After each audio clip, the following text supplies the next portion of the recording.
Terima kasih karena pada malam hari ini saya diberi kesempatan untuk bersaksi pengalaman saya ya, pengalaman pribadi bagaimana cara Tuhan melawat saya secara pribadi.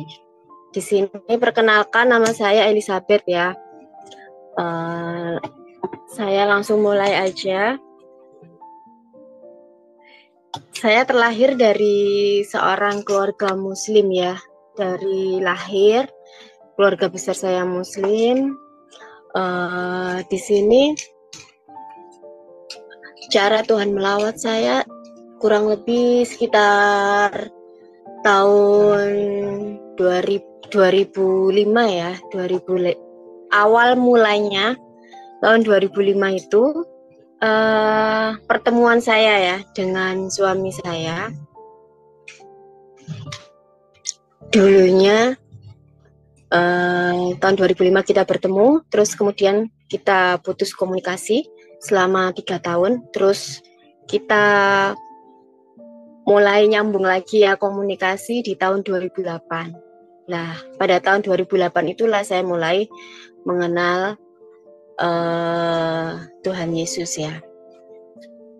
Dulu tahun 2008 itu suami saya, kita kan masih berpacaran ya dulu ya. Masih awalnya berteman, terus kita berpacaran. Suami saya dulu pernah bilang ke saya, karena suami saya kan Kristen dari kecil ya, pernah bilang ke saya, mau nggak kamu berpindah jadi ikut Kristus, berpindah ya, mau mengenal Tuhan Yesus gitu. Terus waktu itu saya bilang, saya nggak mau, saya nggak akan pernah mau. Saya dulu tuh bilang seperti itu. Terus kemudian suami saya hanya bilang ke saya satu kali aja, mau ngajak saya cuma satu kali, dan saya tolak itu, dan saya nggak akan pernah mau dulu. Saya mengutarakan seperti itu. Terus berjalannya waktu, suami saya berdoa ya sama Tuhan Yesus. Dia cuman karena dia tidak bisa mengandalkan kekuatannya sendiri, dia doa sama Tuhan Yesus, dan pada akhirnya doanya dijawab. Tuhan Yesus datang sendiri menemui saya. Waktu itu kan saya sering melakukan ini ya, sholat malam ya, sholat tahajud gitu itu. Setelah saya sholat tahajud, saya tuh cuci muka sekitar jam 2 malam, jam 2 menjelang pagi lah ya. Itu saya kan habis sholat tahajud, saya tertidur, saya antara sadar nggak sadar gitu ya, masih belum begitu nyenyak gitu ya tidurnya, antara sadar nggak sadar itu, di depan pintu kamar saya itu ada ini ya, cahaya yang memancar, menyilaukan. Saya nggak tahu itu, saya nggak tahu itu apa ya, cahaya apa gitu. Terus semakin saya amati cahaya yang menyilaukan itu, saya amati, ternyata cahaya itu lama-lama kayak ada sosok seorang laki-laki gitu. Itu hari yang pertama ya. Itu hari pertama. Terus di hari yang kedua itu sama. Kalau ada cahaya menyilaukan, terang gitu ya. Terus ada sosok laki-laki juga. Lah, sosok laki-laki itu, dia tuh nggak ngomong apa-apa. Dia hanya senyum. Dan senyumnya itu kayak senyum suatu ajakan. Nggak ngomong apa-apa. Saya waktu itu nggak tahu siapa ya sosok laki-laki itu. Saya nggak ngerti. Saya nggak ngeh gitu. Terus kemudian di hari yang ketiga, itu saya dikasih lihat yang namanya Taman Eden. Taman ya. Tamannya itu bagus banget. Terus nggak seperti taman-taman pada umumnya di sini. Pokoknya tamannya tuh bagus banget. Terus di situ ada kayak sungai-sungai kecil yang mengalir, anginnya sepoi-sepoi. Tapi di situ saya hanya bisa berdiri di depan jembatan, di depan gerbang taman itu. Saya tidak bisa masuk. Terus saya hanya bisa melihat taman itu dari depan. Tamannya itu transparan gitu loh. Saya bisa melihat yang ada di dalam taman itu. Dan di dalam taman itu saya melihat ada dua sosok laki-laki dan perempuan. Di situ banyak sekali buah-buahan yang pohonnya itu nggak terlalu tinggi dan nggak terlalu rendah. Dia bisa diraih ya, pohon itu bisa diraih dengan tangan tanpa kita bersusah payah untuk mengambilnya. Nah, saya bingung, itu hari yang ketiga ya. Terus kemudian keesokan harinya, sorenya ya, itu saya main ke rumah suami saya. Saya main ke rumah suami saya bertemu dengan mamanya. Di situ saya nangis. Ketika saya datang ke rumah suami saya itu saya tuh nangis ya. Saya ketemu sama mamanya dan mamanya itu kaget, dikirain saya kenapa-kenapa. Kok datang-datang nangis gitu. Terus di situ saya bercerita. Saya ceritakan semua tentang hari pertama saya ada sinar putih yang menyilaukan ya, hari kedua dan sampai akhirnya di hari yang ketiga itu saya dikasih lihat Taman Eden itu ya, itu saya cerita sama mamanya. Terus kemudian mama suami saya bilang, itu yang kamu ceritakan itu tuh suatu panggilan dan sosok laki-laki itu Tuhan Yesus. Terus tuh saya tuh lihat di tanggalan ya, di kalender rumah suami saya itu ada gambar Tuhan Yesus ya. Yaitu sosok yang saya lihat ketika saya di tengah malam yang saya mau tertidur itu, yaitu sosok yang saya lihat. Oh, ternyata sosok itu tuh ternyata Tuhan Yesus ya, Ma. Saya bilang gitu. Iya. Tuh. Terus saya bercerita, saya ceritakan semuanya, terus mama suami saya itu menjelaskan, itu namanya itu suatu panggilan. Itu kamu sudah dipanggil sama Tuhan Yesus. Kamu harus menerima Tuhan Yesus gitu. Itu ketika mama suami saya itu berkata seperti itu, suami saya nggak ada di tempat kan, dia diusir ya sama mamanya, disuruh pergi. Jadi kita ngomong cuman sama orang tuanya aja, sama mamanya aja. Saya dijelaskan tentang itu semua gitu loh. Karena kan memang saya awam ya, saya nggak ngerti apa-apa.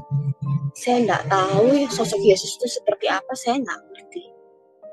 Kemudian akhirnya saya memutuskan, saya bilang ya, setelah saya dijelaskan semuanya sama mama suami saya bilang sama suami saya minta diantar pergi ke gereja pada hari Minggu. Itu saya ke rumah suami saya itu hari Jumat, Minggunya itu saya minta diantar ke gereja. Karena saya ingin mengetahui semuanya gitu. Saya pergi ke gereja, dan di dalam gereja itu memang saya benar-benar merasakan damai yang tidak pernah saya rasakan selama ini gitu. Benar-benar damai, benar-benar rasanya itu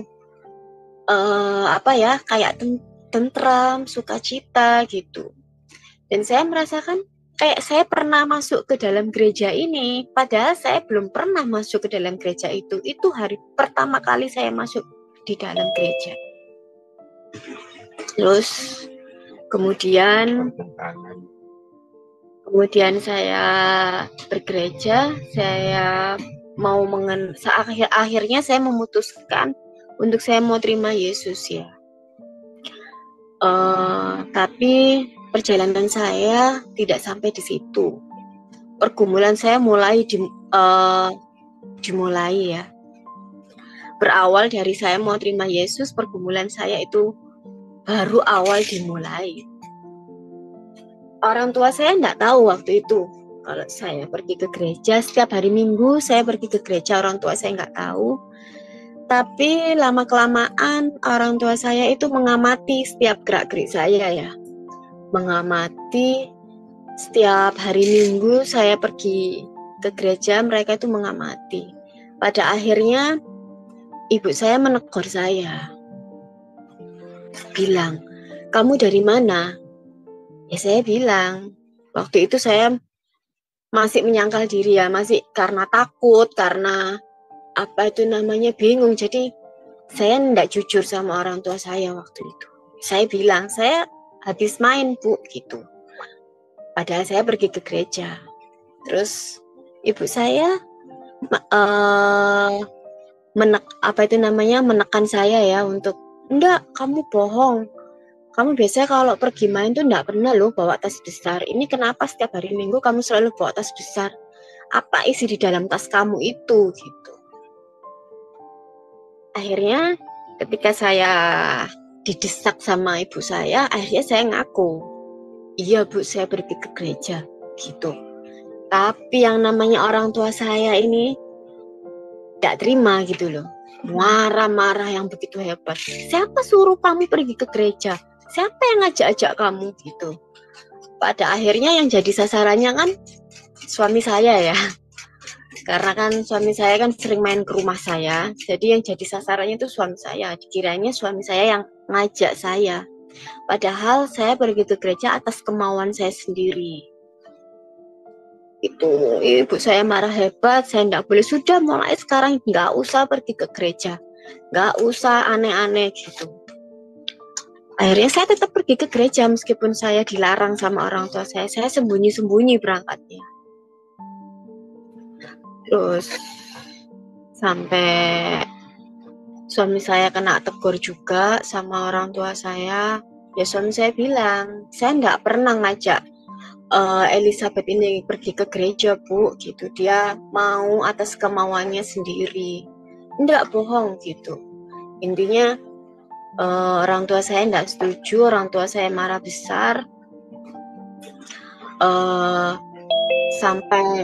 Sampai ya orang tua saya ini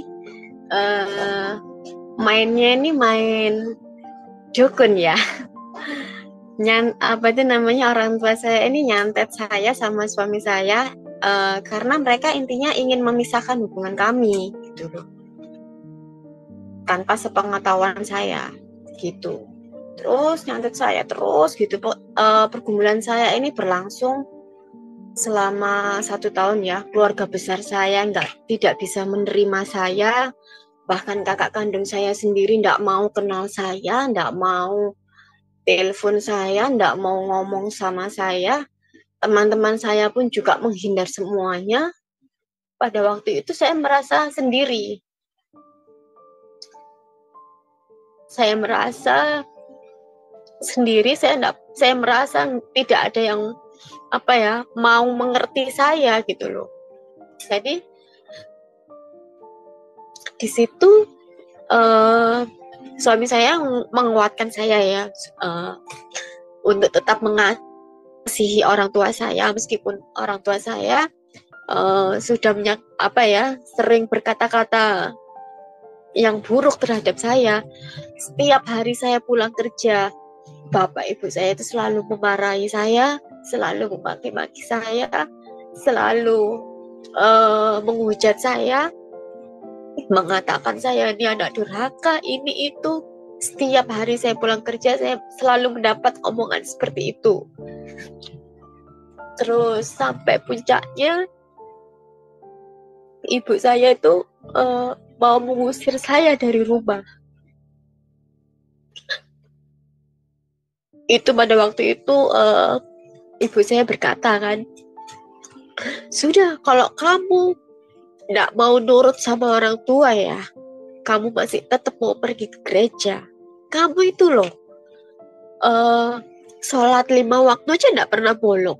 Kamu selalu ikut ngaji. Kamu kemana-mana selalu ikut gitu loh. Kenapa sekarang kamu berbelok? Kenapa kamu sekarang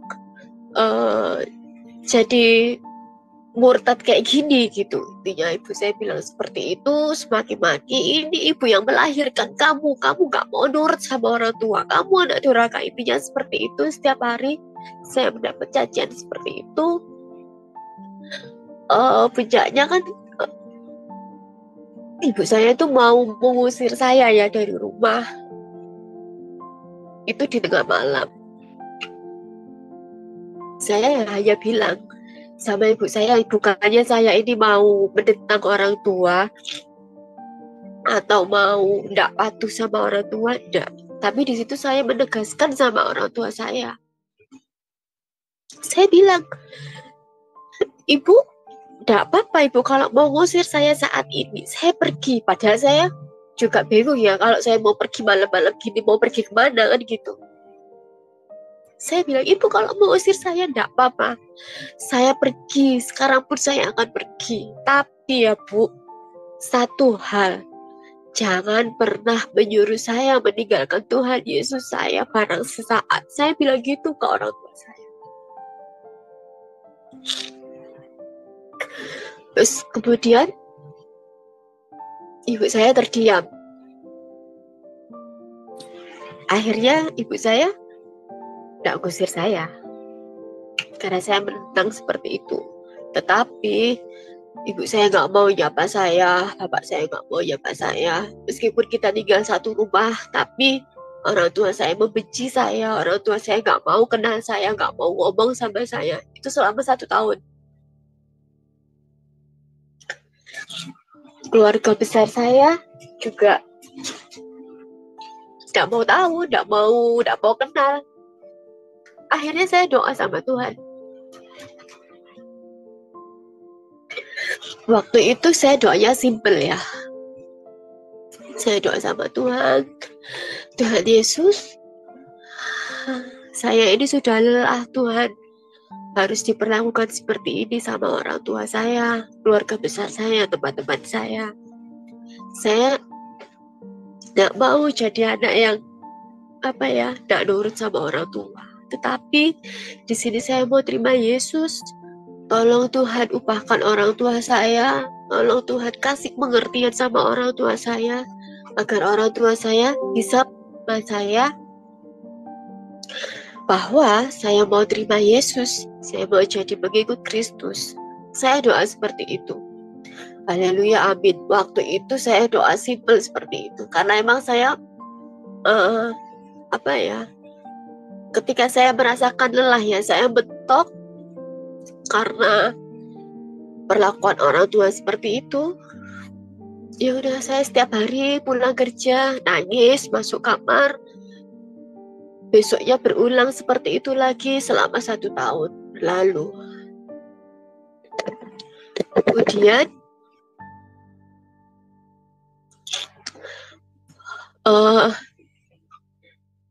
saya tetap mengikut Tuhan Yesus, saya tetap bergereja meskipun kondisinya di rumah itu sangat gak enak ya. Saya tetap bergereja. Pada akhirnya puji Tuhan, setelah 1 tahun berlalu, ibu saya tuh bilang, mau ngomong sama saya. Dia bilang, ibu mau menerima kamu, ibu bisa terima kamu kalau kamu berpindah, asalkan bapak kamu bisa menerima kamu terlebih dahulu. Karena bapak kamu itu orangnya kaku, orangnya keras. Karena bapak kan dulunya kan seorang ini ya, angkatan laut ya, jadi kan orangnya keras. Terus ya saya bilang sama ibu, bukannya ini ya saya menantang ya, oke bu, saya bakal bilang sama bapak, saya bakal meyakinkan bapak kalau bapak bisa menerima saya jadi seorang Kristen ya. Akhirnya, mana bisa, bapak kamu itu kaku, bapak kamu itu keras, nggak mungkin bisa, nggak mungkin mau terima kamu, bilang gitu. Ya saya bilang sama ibu, bu, nggak ada yang mustahil loh bu. Saya bilang gitu, Tuhan Tuhan pasti ubahkan semuanya. Saya tuh selalu bilang seperti itu ke ibu saya. Saya bilang, ibu, batu aja itu keras loh Bu. Kalau ditetesi air setiap hari, batu itu akan berlubang. Apalagi Bapak. Saya bilang gitu sama ibu. Kamu ini dikasih tahu intinya. Terus kita ini ya berargumen lagi. Sudah, pada akhirnya 1 tahun berlalu, puji Tuhan, ini ya, bapak saya itu pelan-pelan itu ngomong sama saya, kamu mau berpindah gitu.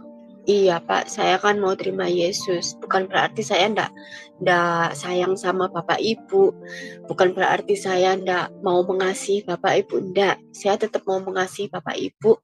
Saya tetap sayang sama bapak ibu. Tapi bapak saya bilang gini,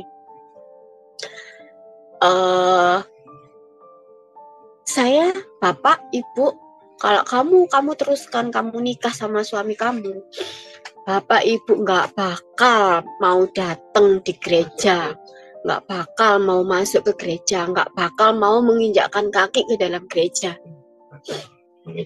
dan nggak bakal mengizinkan saya dan nggak memberkati pernikahan saya. Bilangnya seperti itu. Saya kan 2009 saya dibaptis, 2010 saya menikah dengan suami saya. Ketika bapak saya bilang seperti itu, dia tidak mau datang, ya sudah. Saya cuma bilang, Bapak Ibu, saya mau nikah sama suami saya. Terserah Bapak Ibu, kalau nggak mau datang juga nggak apa-apa. Yang penting saya mau minta restunya aja sama Bapak Ibu. Bapak Ibu saya tidak mau datang, intinya tidak mau datang.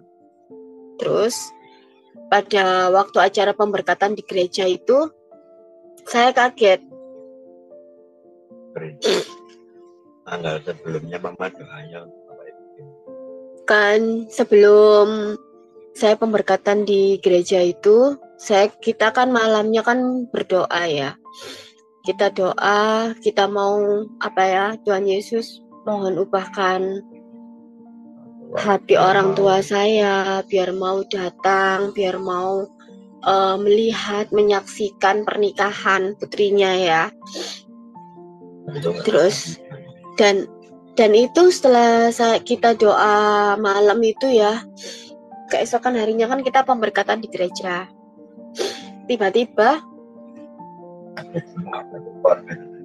Tiba-tiba satu keluarga besarnya dari suami saya itu kaget, termasuk saya sendiri ya. Saya kaget sebagai seorang anaknya ya, saya kaget. Yang awalnya nggak mau datang dan berstatement nggak akan dan nggak bakal mau, tiba-tiba pagi harinya di pemberkatan itu kedua orang tua saya datang. Saya begitu kaget, saya shock, saya kira saya ini mimpi, tapi ternyata itu nggak mimpi. Puji Tuhan, Tuhan sudah jawab doa kami. Orang tua saya datang, bapak ibu saya datang, bapak dan ibu saya memberkati pernikahan kami juga. Puji Tuhan, dari situ baru pikiran bapak saya itu terbuka, pikiran ibu saya itu terbuka, dan bapak saya itu berstatement seperti ini ketika mau menerima kami ya, setelah menikah. Kok orang Kristen itu tidak bisa disantet, bilang seperti itu ke saya, ke suami saya itu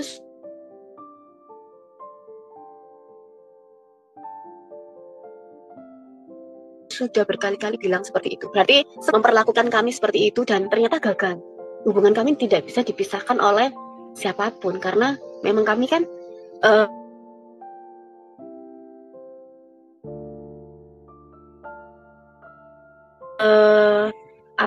kami sih, dan kami diberkati di gereja dalam nama Tuhan Yesus juga, dan tidak akan ada yang bisa memisahkan kami selain maut ya, selain maut memisahkan. Jadi dari situ orang tua saya nyerah.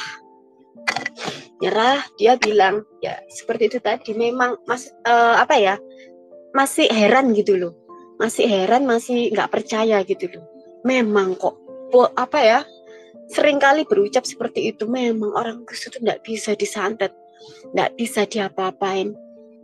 Ya di situ kan saya jadinya kan bertanya, emangnya dulu Bapak melakukan apa sama kita? Itu dari situ Bapak saya cuman ketawa, nggak mau ngomong apa-apa. Berjalannya waktu 1 tahun berlalu, puji Tuhan orang tua saya bisa terima saya, mau menerima saya, keluarga besar saya mau menerima saya. Terus perjalanan saya nggak sampai di situ, lanjut seiring berjalannya waktu. Tahun 2014 ibu saya sakit, terkena stroke. Awalnya kan stroke ringan, terus karena sering jatuh ya, jadi agak berat gitu ya stroke-nya. Di 3 bulan terakhir sebelum ibu tidak ada, sebelum ibu dipanggil Tuhan, ibu saya minta tinggal dengan saya. Ya saya kan waktu itu bingung ya, karena kan tempat kami kan kecil, tempat kami bukan besar, kami hanya ngekos ya, tapi di situ ibu saya pengen tinggal dengan saya 3 bulan sebelum ibu dipanggil Tuhan. Ya sudah, ya saya bilang ya nggak apa-apa ibu tinggal sama saya gitu. Jadi kita bergantian jaga dengan suami saya. Di situ saya selalu bilang sama ibu saya, ketika saya mau kan setiap sore gitu ya, saya mandiin ibu saya selalu bilang sama ibu saya, ibu mau sembuh enggak? Saya tuh selalu bilang seperti itu. Terus ibu saya jawab, iya aku mau sembuh. Kalau ibu mau sembuh, berarti ibu harus percaya sama doa saya, doa suami saya, doa putra saya. Ibu saya awalnya terdiam, agak lama gitu. Waktu di kamar mandi itu.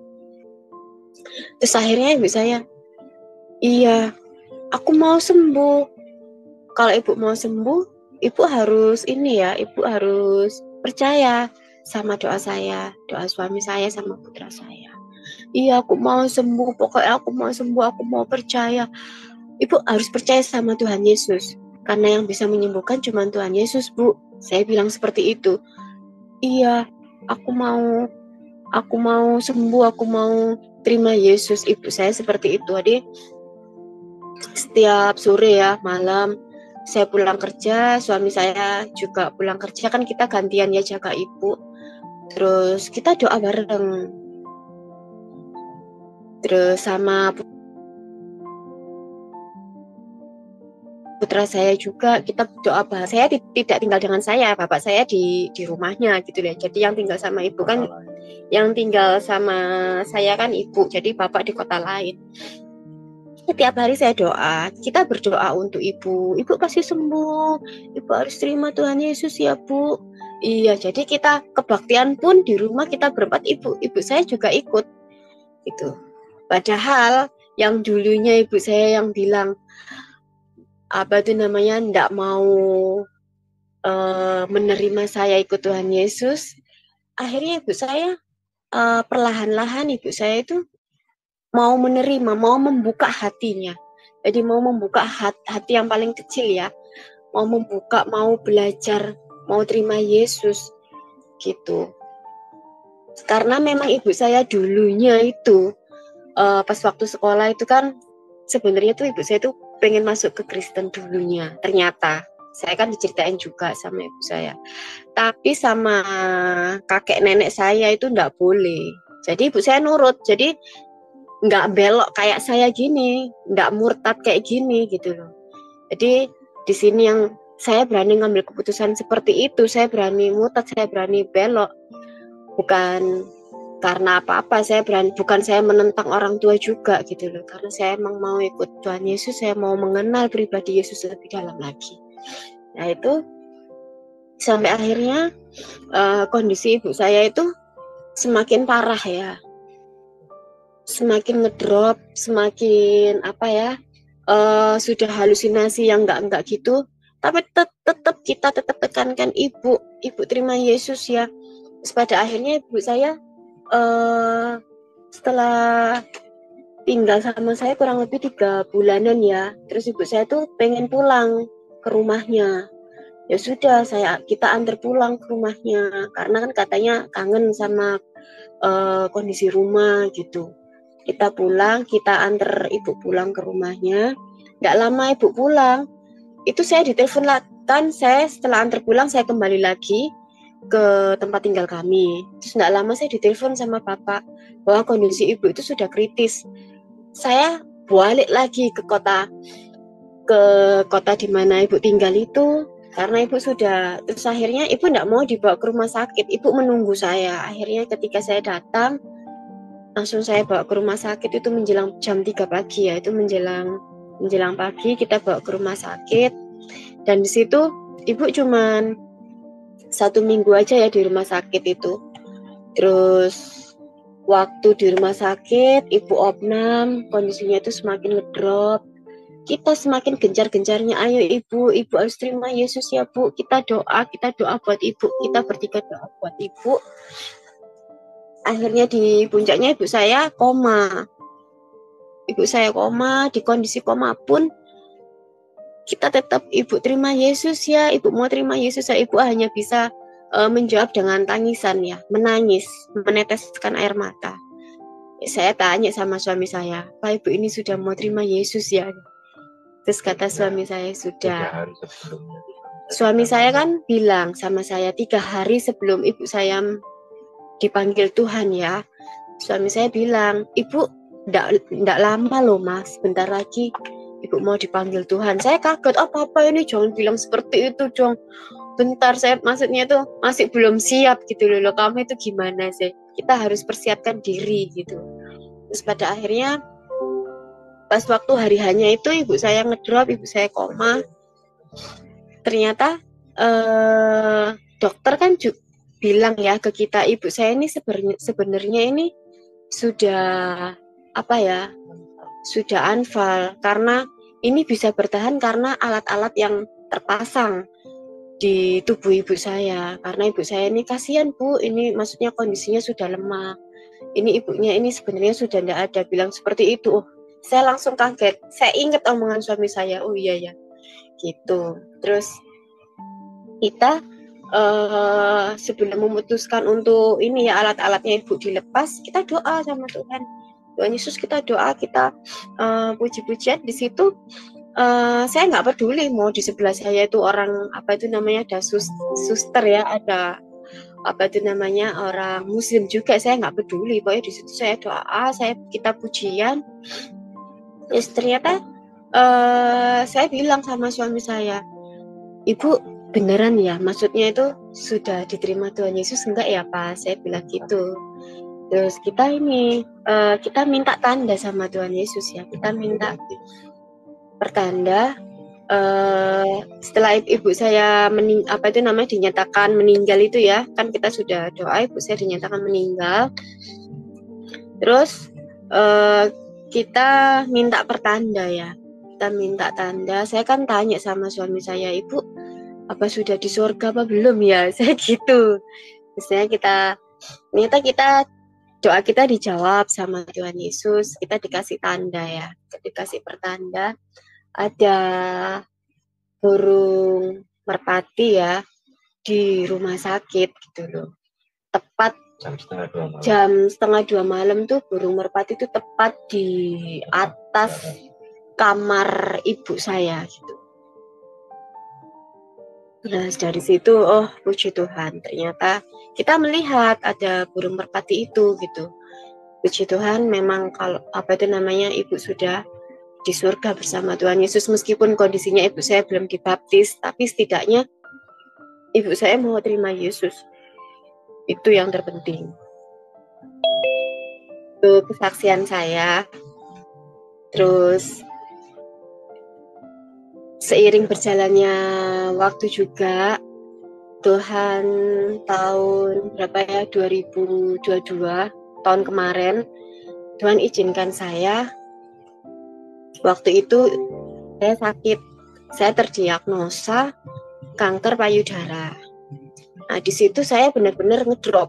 Saya benar-benar, Tuhan, saya ini saya belum siap untuk menerima sakit yang seperti ini gitu. Terus suami saya selalu menguatkan saya ya kan. Mei 2022 saya terdiagnosa saya kanker. Saya terkena kanker payudara. Waktu itu saya sudah di stadium lanjut, di stadium 3B ya. Dari situ saya benar-benar ngedrop. Saya benar-benar nggak tahu saya harus ngomong apa. Saya doa sama Tuhan, Tuhan kok saya seperti gini ya? Maksudnya saya harus diizinkan sakit seperti ini gitu. Dan suami saya selalu bilang, nggak usah apa ya mbak, nggak usah takut, nggak usah ngedrop. Tuhan itu selalu beserta kamu, beserta kita. Memang Tuhan izinkan untuk saya sakit itu ternyata ada rencana yang indah yang sudah Tuhan siapkan untuk saya dan untuk keluarga kecil saya. Saya terdiagnosa itu Mei, kemudian dokter bilang ini harus diangkat satu payudaranya, bilang seperti itu. Waktu itu saya belum siap ketika dokter bilang seperti itu, karena apa ya, saya emang belum siap aja. Terus saya dengar kan dari teman-teman saya juga yang kasus seperti saya, yang sudah diangkat satu payudaranya itu auto banyak yang ditinggal dengan suaminya kan gitu. Tapi di sini suami saya selalu menekankan, aku nggak bakal ninggalin kamu mbak dalam kondisi apapun, aku selalu support gitu. Kita diizinkan Tuhan mempunyai keadaan yang seperti ini karena Tuhan punya rencana yang indah buat kita. Nah waktu itu saya nggak ngerti rencana Tuhan itu apa gitu. Sebelum saya operasi itu, saya kan harus mengalami yang namanya kemoterapi dulu. Saya alami kemoterapi itu dulu, saya jalani 3 kali saya kemoterapi. Sebelum operasi saya harus jalani 3 kemoterapi dulu. Sisanya nanti setelah operasi dilanjutkan lagi kan gitu. Terus saya alami kemoterapi, di situ banyak teman-teman saya di sekitar sama ya yang yang terkena seperti saya ini. Dia bilang bahwa nanti kalau kamu kemoterapi, saya kan tanya ya, itu efek sampingnya apa sih? Saya kan nggak ngerti ya. Efek sampingnya nanti kamu pasti mual, kamu nanti pasti ini geliang, nanti kamu pasti nggak kuat kan gitu. Nanti badannya panas, intinya tuh bilang seperti itu. Ketika saya jalani, saya doa, suami saya juga doa, anak saya juga kasih support, doa, kita doa. Puji Tuhan, ketika kemo pertama saya nggak merasakan mual, saya nggak buta karena emang saya doa Tuhan tolong saya, Tuhan kasih kekuatan pada saya. Saya nggak buta, saya nggak mual. Kemoterapi itu berjalan dengan lancar. Tuh, kemoterapi pertama saya jalani, terus langsung efek sampingnya rambut saya langsung habis ketika brodol ya. Saya kaget ketika bangun di pagi hari, tiba-tiba rambut saya sudah ini ya terlepas. Nggak cuma 1 helai atau 2 helai, langsung ini ya signifikan gitu loh, langsung semua. Rasanya itu seperti dijambak sama orang satu kampung gitu, pusingnya luar biasa. Itu kemoterapi pertama saya jalani. Kemoterapi kedua saya alami, dan ketiga sampai yang terakhir kemoterapi saya yang ke-8 itu puji Tuhan saya nggak ada masalah apapun. Itu. Dan sekarang puji Tuhan, Tuhan sudah sembuhkan saya, Tuhan sudah membebaskan saya dari kanker payudara yang saya alami sebelumnya gitu loh. Dan ketika diteliti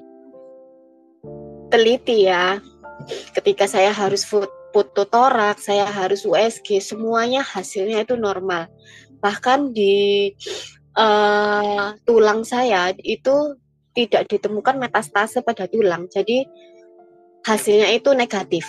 Jadi tidak ditemukan metastase, tidak ditemukan penyebaran. Puji Tuhan, saya dikasih kesembuhan sama Tuhan Yesus. Di situ memang kita dipakai sama Tuhan Yesus, saya dan suami saya, untuk menjadi kayak motivator ya buat para survivor seperti saya. Itu untuk saya tuh selalu menekankan ke teman-teman saya. Dia selalu bilang, kamu itu kayak nggak seperti orang sakit gitu loh, emangnya kamu sakit gitu. Saya bilang, itu obatnya apa sih gitu. Saya bilang gitu, saya cuma bilang, hati yang gembira adalah obat yang manjur, tetapi semangat yang patah mengeringkan tulang. Itu yang selalu saya tekankan sama teman-teman saya, sama orang-orang yang saya temui ya. Yes, orang-orang yang mengalami sakit kanker usus, kanker ini rahim yang saya temui. Saya selalu menekankan obat itu cuma satu kok, bukan hanya, memang obat minum itu memang iya, itu menurut medis ya, tapi obat yang terutama itu adalah hati yang gembira, adalah obat yang manjur. Itu selalu saya tekankan sama mereka semuanya gitu. Jadi kesembuhan hanya ada di dalam nama Tuhan Yesus. Saya itu selalu bilang seperti itu. Tadi kita kalau misalnya kita pergi ke rumah sakit berdua gitu ya, sama suami saya selalu senantiasa menemani saya dari saya awal kemo sampai saya kemo ke-8. Dia enggak pernah ninggal saya, selalu nemenin saya, sampai suster-susternya aja heran gitu loh. Ini satu-satunya pasien yang ditunggu sama suaminya. Kalau teman-teman saya tuh kasihan mereka harus berangkat sendiri, pulangnya kan habis kemo itu kan emang kondisinya lemes ya, dan beliau memang iya enggak kuat kalau harus naik motor sendiri. Nah, ya sudah, itu tadi kesaksian dari saya. Puji Tuhan, sampai detik ini saya sudah disembuhkan sama Tuhan Yesus. Saya tidak ada keluhan apa-apa pasca saya operasi. Sampai sekarang saya tidak ada keluhan apa-apa. Itu semua berkat campur tangan Tuhan Yesus. Tuhan Yesus yang berkarya atas kehidupan saya, atas kehidupan kami. Tuhan Yesus yang ubahkan semuanya. Ternyata rencana Tuhan yang begitu indah itu ini gitu loh. Saya mengucap terima kasih sama Tuhan Yesus. Saya juga mengucapkan terima kasih buat saudara-saudara semua yang sudah ada, yang ada di Zoom ini, yang sudah mau mendengar kesaksian dari saya. Saya mengucap terima kasih atas kesempatan dan waktunya. Dan saya cuman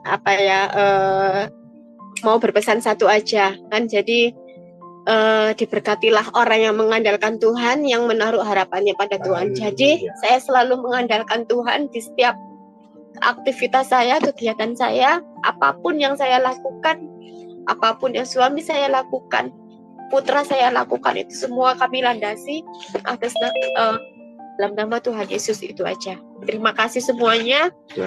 Tuhan memberkati. Haleluya.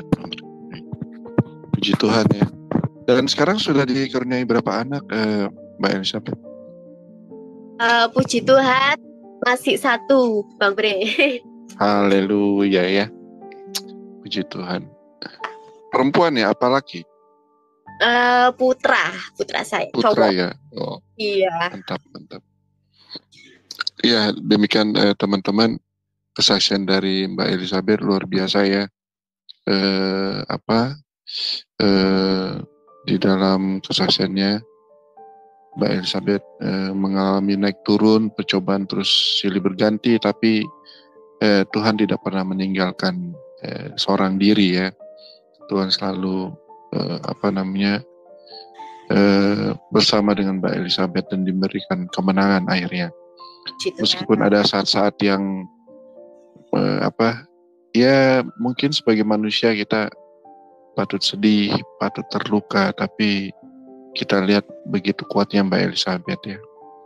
Nah, ini Ya. menandakan bahwa Tuhan kita Yesus Kristus itu adalah Tuhan yang hidup.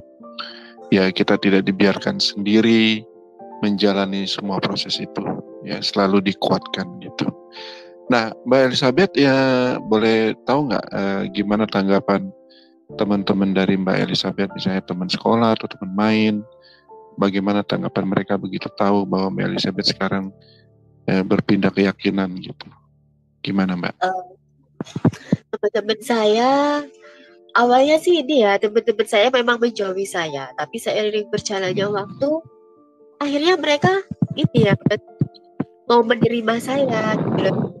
Saya selalu mengasihi teman-teman saya tidak pernah membenci mereka, saya nggak pernah apa itu namanya dendam atau apa, enggak, saya tetap mau mengampuni mereka. Dan akhirnya puji Tuhan teman-teman saya baik sama saya sekarang. Teman-teman saya malah bertambah di komunitas ini ya, komunitas kanker ya. Yes. Apa enggak ini? Apa ada teman misalnya, Mbak aku penasaran deh apa sih isi pengajarannya sehingga Mbak bisa berani untuk berpindah dari Muslim menjadi seorang Kristen gitu? Nggak ada pertanyaan seperti itu dia teman-teman atau gimana? Ada sih. Ada ya.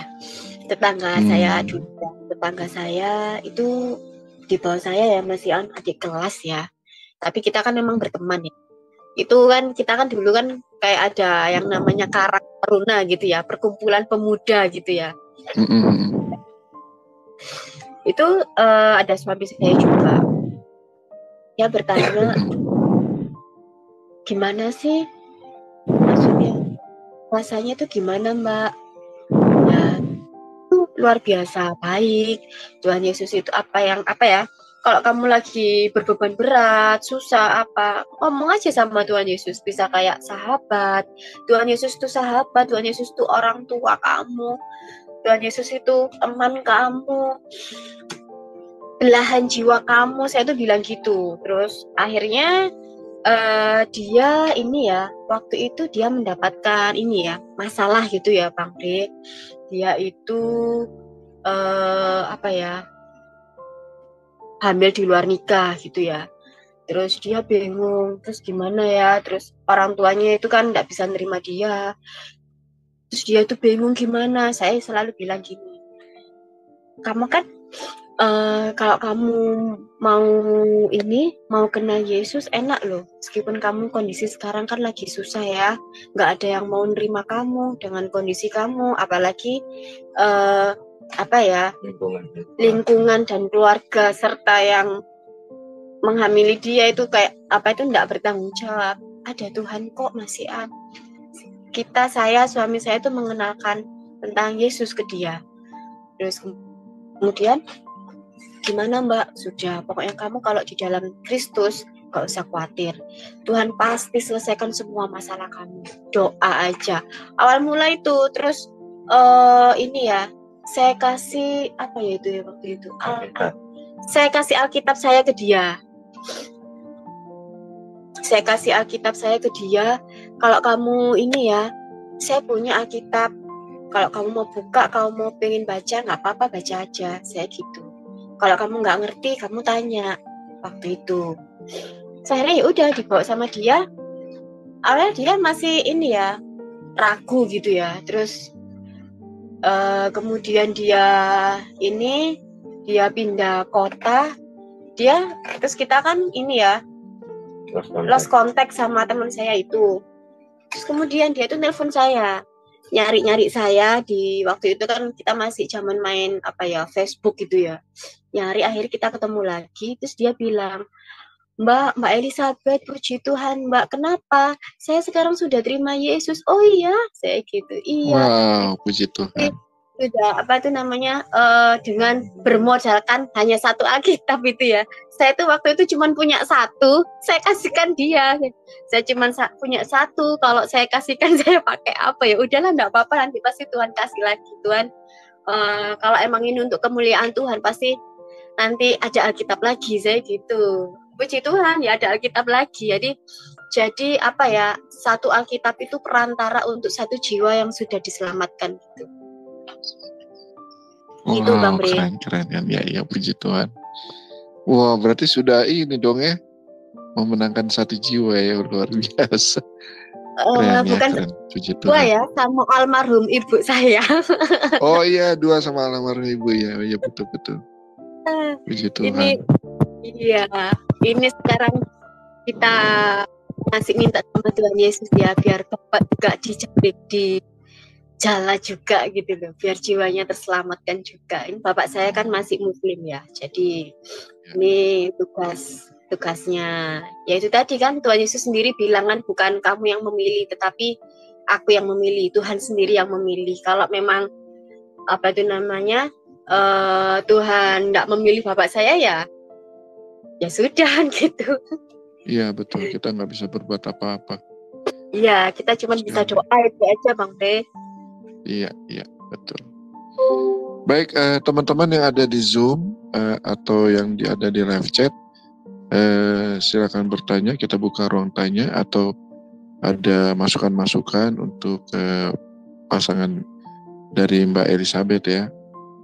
Silakan dengan mengangkat tangan, atau yang di live chat diketik aja, nanti kita bisa bantu untuk bacakan ya. Silakan ya teman-teman ya. Nah, Mbak Elizabeth merasa ini nggak, merasa kehilangan masa muda, atau di mana waktu itu harusnya Mbak Elizabeth lagi seneng-senengnya atau malah merasa senang aja karena mengalami kehidupan yang luar biasa gitu, atau gimana perasaan? Perasaan saya malah bersyukur ya, karena dengan seperti itu saya bisa mengenal pribadi seorang Yesus gitu. Kalau saya dulu main-main, saya enggak ketemu suami saya enggak tahu gitu. Karena kan memang sebenarnya perasaan ini tumbuh itu sudah sejak saya SMP ya. Cuman saya ini enggak tahu karena tidak ada yang mengarahkan. Saya ini bingung, ibu saya itu selalu ngertai saya ya. Kan saya kalau pas apa, ya Tuhan, kenapa seperti ini, kan kadang gitu. Ibu saya bilang, kamu itu ngomong apa sih? Kayak orang Kristen aja, bolak-balik ngomong kayak gitu. Saya diam. Itu sudah lama sebenarnya perasaan saya ingin mengenal Yesus itu sudah lama, cuman saya tuh enggak tahu karena tidak ada yang mengarahkan. Ya puncaknya ketika saya kenal suami saya itu, baru saya mulai mengerti tentang pribadi Yesus. Gitu. Jadi merasa bersyukur ya, biarpun masa mudanya. Syukur banget saya. Ya, luar biasa ya, haleluya. Ya. Jadi anak sekarang udah kelas berapa, Mbak Elizabeth? Putra saya ini, puji Tuhan, sekarang sudah kelas 5 SD. Oh, sekolah minggu dong berarti ya? Iya. Kemarin ini baru ikut kompetisi renang, meskipun juara 18 tapi se-Jawa Timur, tapi dia sudah mau berusaha karena kan dia mampu dalam 1 bulan dia sudah bisa. Puji Tuhan ya. Iya. Ya, kita berdoa deh semoga regenerasi dari Mbak Elizabeth ini justru semakin menjadi putra yang membanggakan ya bagi keluarga Mbak Elizabeth ya. Iya. Kalau bisa jadi pendeta ya. Amin. Oh iya. Ini cita-cita putra saya itu kan memang dia kan gini. Mulai dari sekarang dia kan ini ya, berstatement saya tuh besok kalau besar itu mah pengen jadi dokter sama jadi pendeta mah gitu. Oh gitu. Kalau aku jadi dokter, aku tuh mau menyembuhkan orang-orang yang sakit. Kalau mereka nggak punya uang, nggak usah bayar gitu. Lucu. Atau sekalian aja ya pendeta yang bergelar dokter gitu ya. Iya, dia tuh pengennya gitu. Jadi pengen jadi pendeta juga. Dia kalau di sekolahnya juga kita kan selalu doa ya biar Tuhan itu jadikan Samuel ini pribadi yang lebih baik gitu loh. Puji Tuhan dia di sekolahan itu jadi ini apa itu namanya saluran berkat ya buat orang lain gitu loh. Jadi kayak dia dulu kan dari kelas 1 sampai kelas 4 itu dibully Bang. Hanya karena status Kristen gitu ya. Dia dibully sama teman-temannya satu kelas. Itu pergumulan anak saya. Jadi bukan cuma saya aja yang punya pergumulan. Tapi Putra saya mentalnya punya gimana Mbak? pergumulan. Iya bener, kasihan juga sih. Awalnya itu dia ini ya ngedown, nangis nggak mau sekolah, mogok mau pindah sekolah, intinya itu macem-macem ya keinginannya. Terus kan akhirnya saya sama suami saya itu ini ya ngajak bicara. Kenapa sih nak? Awalnya nggak mau cerita Bang. Terus kemudian akhirnya nggak apa-apa, cerita aja. Akhirnya dia cerita. Akhirnya suami saya ya ini nelpon guru agamanya. Pak, ini gimana putra saya ini gini loh. Iya Pak Seraf ini. Apa itu saya dengar sendiri kok teman-teman yang bully gitu. Terus akhirnya ini sudah saya tegur. Jadi kita nggak sampai pindah. Saya selalu bilang ke putra saya, pindah sekolah itu nggak menyelesaikan masalah gitu. Iya betul. Itu malah lari dari masalah ya. Iya betul. Jadi sekarang baik-baik aja ya semuanya ya. Oh sekarang puji Tuhan. Jadi teman-teman yang bully dia sekarang berteman dengan putra saya. Malah putra saya juga, saya bilang gini, musuh itu jangan dibenci Le. Kita harus selalu mengasihi, kita harus selalu mau mengampuni ya puji Tuhan. Jadi yang bully dia sekarang jadi teman dia dan malah jadi sahabat. Malah putra saya sering kasih makan sama ini ya apa jajannya, dia sering berbagi sama temannya yang bully dia gitu loh. Oh puji Tuhan. Jadi teman, jadi sahabat. Luar biasa. Ya kita doakan terus ya. Ya pekerjaan Tuhan. Haleluya. Ya ini Mbak Elizabeth sudah ada yang angkat tangan. Iya. Namanya Bang Pion ini. Iya. Bang Pion ya silakan bertanya Bang. Ya. Salam Bro Angel, salam Sis Elizabeth. Ya, shalom. Ya, salam Mbak Pion. Oh ternyata istrinya Mas Serap toh. Iya, ya. Salam Pak. Jadi beruntung ya punya suami yang berpikiran rohani, di sisi lain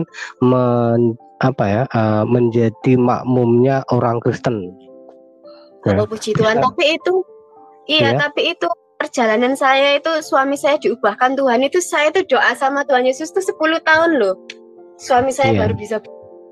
Dulunya itu enggak seperti itu. Oh, puji Tuhan. Jadi gini Sis. Iya. Sis bisa bayangkan nggak seandainya Sis itu tidak menjadi orang Kristen tapi dipersunting sama orang yang sama-sama Muslim dengan kondisi yang sakit seperti itu. Bisa bayangkan nggak apa yang terjadi? Ditinggal saya pasti. Iya, kemungkinan ditinggal, kalau enggak kawin kiri kanan itu ya. Kiri apa siri? Itu. Di poligami juga ya. Enggak mau saya. Ya, luar biasa ya. Berterima kasih sekali karena di dalam kekristenan hanya mengenal satu pasangan, satu istri ya, dengan satu suami. Ya. Dan ikatan pernikahan ini adalah komitmen seumur hidup. Tidak akan bisa dipisahkan oleh manusia, tetapi hanya mautlah yang memisahkan itu. Itu pun masih akan berlanjut di kehidupan yang akan mendatang, di mana kita semua tetap akan menjadi satu keluarga yang kalau di dalam pengertian lama itu kan sakinah mawaddah warahmah di akhir dari langit baru bumi baru ya. Artinya kekeluargaan itu akan terus berlanjut. Jadi jangan takut kalau nanti Pak Serapnya itu dikasih 72 bidadari sampean dianggurin ya, jangan takut ya, santai-santai, di kesenan tidak ada yang seperti itu ya. Beruntung ya, beruntung luar biasa ya. Saya hanya mendoakan semoga kehidupan Sis dan keluarga tetap dalam kelanggengan dan terus dapat membawa kepujian bagi nama Tuhan dan terus menyandang gelar kekristenan yang luar biasa ini. Ya, itu aja Sis, terima kasih. Iya, terima kasih Pak Pion.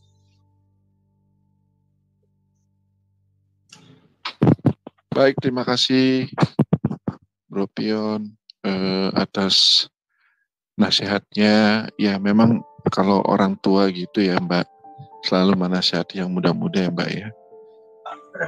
Iya. Pak Pion memang sudah orang tua Pak Pion ini. Saya juga ini tua.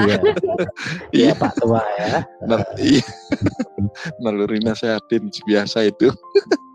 Itu Pak Bram mau tanya ya, Bang? Oh iya betul. Ini ada Pak Pendeta Bram mau bertanya kepada Mbak Elizabeth. Silakan Pak Pendeta. Ya, enggak bertanya tuh. Ya kasih aja, semangat saja ya. Memang kadang-kadang sih ya kesaksiannya bagus sekali. Karena ya kalau istri saya sih tidak mengalami penyakit seperti ibu, tapi dia juga mengalami banyak hal yang hampir merenggut nyawanya. Tetapi kadang-kadang memang kita waktu mengalami itu sebagai manusia kadang tidak mengerti memang, tetapi Tuhan pasti punya maksud ya. Dengan ini kan bisa saksi ya kepada orang lain. Banyak hal lah yang akan Tuhan ungkapkan di situ menjadi berkat bagi orang banyak. Ya puji Tuhan juga ya, Bro Serap juga adalah orang yang cukup dewasa ya dalam kepemimpinannya dan dalam keluarga, sehingga itu yang memberikan support juga, walaupun tadi pergumulan panjang juga ya untuk Bro Serap. Dia tadinya nakal, memang kami satu kelas dulu. Jadi kami saya doa sama teman-teman di saat Pak Bram keluarga besar suami saya ya kan bilang sama saya, sudah tinggalin aja Seraf, dia itu kayak gitu sifatnya, nggak bisa berubah. Di situ saya punya keyakinan sendiri ya. Saya percaya, saya yakin Tuhan pasti ubahkan. Saya bilang ke orang tuanya, ke kakak-kakaknya, enggak, saya nggak bakal ninggal karena saya percaya, saya yakin Tuhan pasti ubahkan karakter suami saya. Tuhan pasti ubahkan pribadi suami saya menjadi yang lebih baik. Tuhan bentuk, Tuhan proses pembentukannya itu tadi loh Pak Bram. 10 tahun saya menunggu. Betul. Istri saya juga kebetulan murtadin juga, cuma pas ketemu saya sudah sama-sama anak Tuhan ya.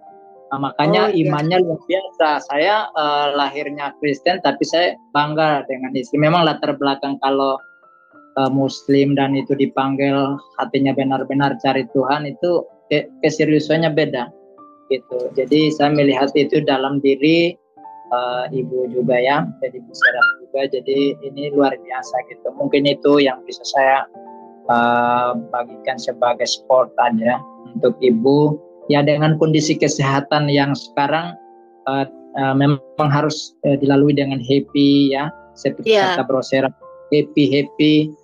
Iya itu tadi loh Pak Bram. Hatinya harus gembira. Betul. Oke, mungkin yang lain Bro, silahkan. Terima kasih Pak Bram. Sama. Terima kasih Pak Pendeta. Oh Pak Pendeta rupanya murtadin juga ya istrinya, puji Tuhan ya. Pak Bre, iya halo. Jadi buat tante saudari Abraham Manahan nanti buat simpenan minggu depan Bro ya. Ya. Minggu depan Bro ya. Kita kasih panggung juga di sini Bro Angel ya. Iya. Biar dirayu 17 itu. Biar dirayu sama Pak Pendeta, kayak Bro Serap kan dirayu dulu itu si Elizabeth. Kita tahu juga Pak Pendeta itu gimana sih sebenarnya dulunya gitu ya. Biar bongkaran juga Bro. Intinya di situ ya. Aduh, ya. Kita kan tahu tabiatnya Bro Serap ternyata begitu. Oh ternyata. Ternyata mantan preman ya gitu. Minggu depan mungkin istrinya Pak Pendeta Abraham yang giliran bongkar-bongkaran tuh. Haleluya. Baik teman-teman, sungguh istimewa ya malam ini kita merasakan begitu besar anugerah Tuhan ya di dalam kesaksian dari saudari kita Mbak Elizabeth di mana kita merasa dikuatkan gitu ya. Kalau Mbak Elizabeth aja mau menerima Tuhan Yesus, masakah kita yang sejak lahir sudah bersama Tuhan Yesus tidak merasa ingin lebih dekat lagi, ya, lebih close lagi sama Tuhan. Karena kelebihan dari umat Tuhan itu atau agama Kristen itu adalah kita mengenal siapa Tuhan kita, ya. Kita tahu Allah kita seperti apa. Ya, itu suatu kebanggaan. Ya, jadi dan itu nggak mudah gitu ya. Jadi ketika kita ditanyakan orang-orang, emang Tuhanmu gimana sih, Allahmu gimana, kita dapat bercerita, Tuhan kita begini, dia hidup sampai sekarang, aku dibuktikan dengan ketemu dengan Tuhan, aku dimenangkan, aku disembuhkan, aku mendapatkan mujizat, semua terjadi. Ya, begitupun saya pernah mengalami hal yang sama. Jadi emang luar biasa Tuhan kita ya, bukan Tuhan yang fiktif, bukan Tuhan yang tidak kelihatan, tapi tidak benar-benar tidak ada gitu loh. Kita memang ada Allah yang tidak kelihatan, tapi dia menyatakan diri ya melalui Tuhan Yesus. Puji Tuhan. Baik teman-teman, karena waktu sudah cukup malam ya, sudah jam 8:30 lewat, maka kita akan akhiri acara kesaksian Murtadin hari ini. Sampai ketemu di kesaksian berikutnya. Dan di akhir acara saya sangat mohon meminta kepada Saudari Mbak Elizabeth untuk menutup dalam doa. Gimana Mbak? Iya, siap, boleh. Boleh? Boleh ya? Baik, silakan Mbak. Ya, terima kasih atas waktunya. Sekarang mari kita berdoa, kita tutup acara ini dengan doa. Berdoa dimulai. Bapa Surgawi, kembali pada malam hari ini Tuhan, kami berkumpul bersama Tuhan di acara kesaksian Murtadin di Zoom ini Tuhan. Terima kasih Tuhan Yesus, Kau sudah kumpulkan kami Tuhan, untuk kami boleh berkumpul bersama, untuk kami boleh memuliakan nama-Mu Tuhan, untuk kami boleh selalu lebih dekat lagi dengan Kau ya Tuhan. Terima kasih Tuhan untuk hari ini Tuhan. Hamba boleh bersaksi, hamba boleh memberikan kesaksian Tuhan, agar semua orang juga bisa diselamatkan oleh Tuhan Yesus. Ada jiwa-jiwa baru yang diselamatkan Tuhan. Bukan kami yang memilih Tuhan, tetapi Kau yang memilih Tuhan. Kau yang memilih kami Tuhan. Terima kasih Tuhan Yesus. Terima kasih Kau sudah memberikan kelancaran pada acara di Zoom ini Tuhan, sehingga semuanya berjalan dengan lancar. Terima kasih Tuhan atas berkat yang sudah Tuhan Yesus berikan untuk kami semua yang ada di sini Tuhan. Terima kasih, terpujilah nama Tuhan Yesus yang selalu senantiasa ada untuk kami, selalu senantiasa memberkati kami semua. Terima kasih, hanya di dalam nama Tuhan Yesus kami telah berdoa, kami percaya dan kami mengucap syukur. Haleluya. Amin. Amin. Terima kasih Mbak Elizabeth. Tidak ada yang mustahil bagi Tuhan kita ya. Semua ada waktunya Tuhan, ada kehendaknya Tuhan, dan ada mujizatnya Tuhan. Ya. Bro, maaf, cuma menambahkan sedikit tadi ya. Ada yang belum disampaikan sama istri saya. Ya. Mertua saya itu sudah berstatement, sudah menyatakan dan mengatakan bahwa ajaran Kristen itu ajaran yang benar. Itu ya. Haleluya. Ya, praise the Lord. Dia sebetulnya sudah mau masuk ikut ke gereja, intinya sudah mau menerima Tuhan Yesus di dalam hatinya, tapi yang membuat menolak dia adalah lingkungan. Dia juga berstatement, ya saya belum berani karena orang nanti melihat saya apa kok saya tiba-tiba murtad. Sebetulnya saya ingin memeluk ingin ikut, ingin memuji Tuhan. Itu Bray. Jadi ya tugas kami, tugas saya dan istri dan anak saya untuk mendoakan bapak mertua saya supaya dikuatkan. Sehingga besok pada saatnya Tuhan memanggil dia dan hidup bersama Tuhan kita di sorga. Itu Bray. Thank you. Ya, mungkin bisa disampaikan ke mertua dengan baik-baik bahwa kita tidak boleh sama dengan dunia, kita harus beda dengan dunia. Dunia memang terlihat kejam, tapi ya memang itulah faktanya ya. Jadi percayalah Tuhan akan melindungi dalam kehidupan kita gitu. Tapi memang tidak mudah ya teman-teman ya.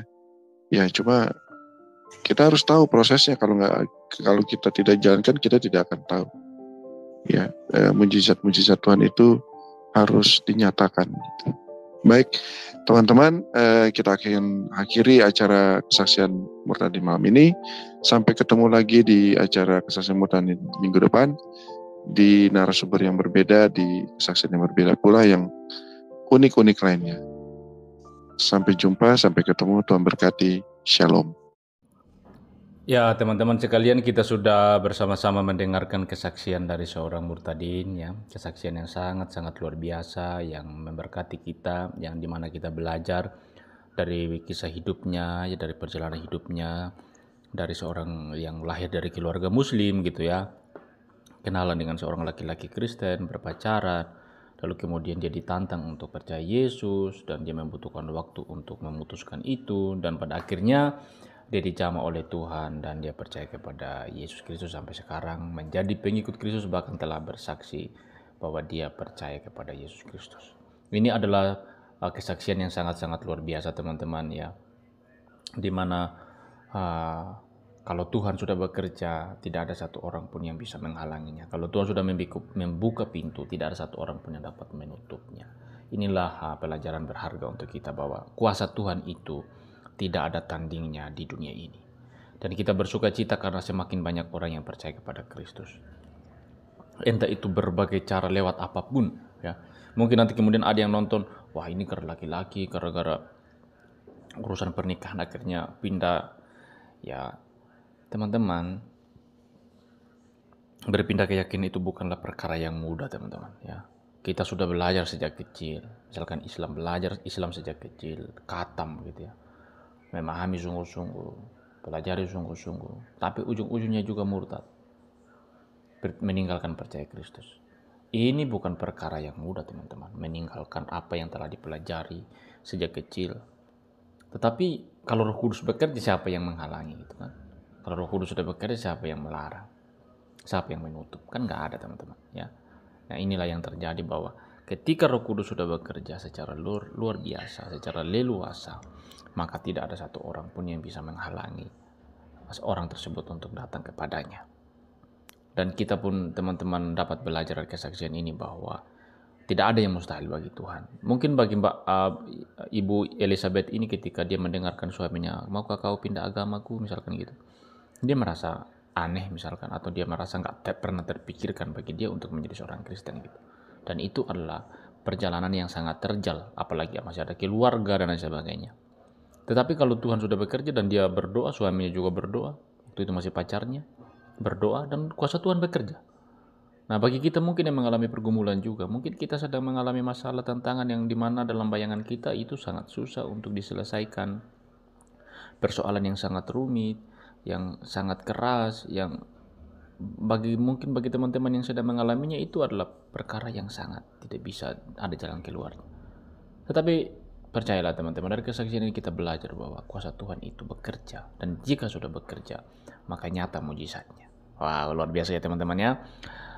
Itulah kesaksiannya teman-teman. Mari kita terus belajar, mari terus mendekatkan diri kepada Tuhan. Apapun pergumulan kita tetap setia kepada Tuhan, sebab dialah jawaban dalam kehidupan kita. Inilah yang bisa saya sampaikan sedikit daripada intermezzo ya karena kesaksian ini. Dan kita akan mengakhiri video ini, tapi sebelum kita mengakhirinya, mari kita baca satu firman Tuhan ini. Biarlah kiranya firman Tuhan yang teman-teman baca, teman-teman lihat, menjadi rema, menjadi perenungan untuk kita terus bertumbuh di dalam Tuhan. Tuhan berkati kita semua. Shalom.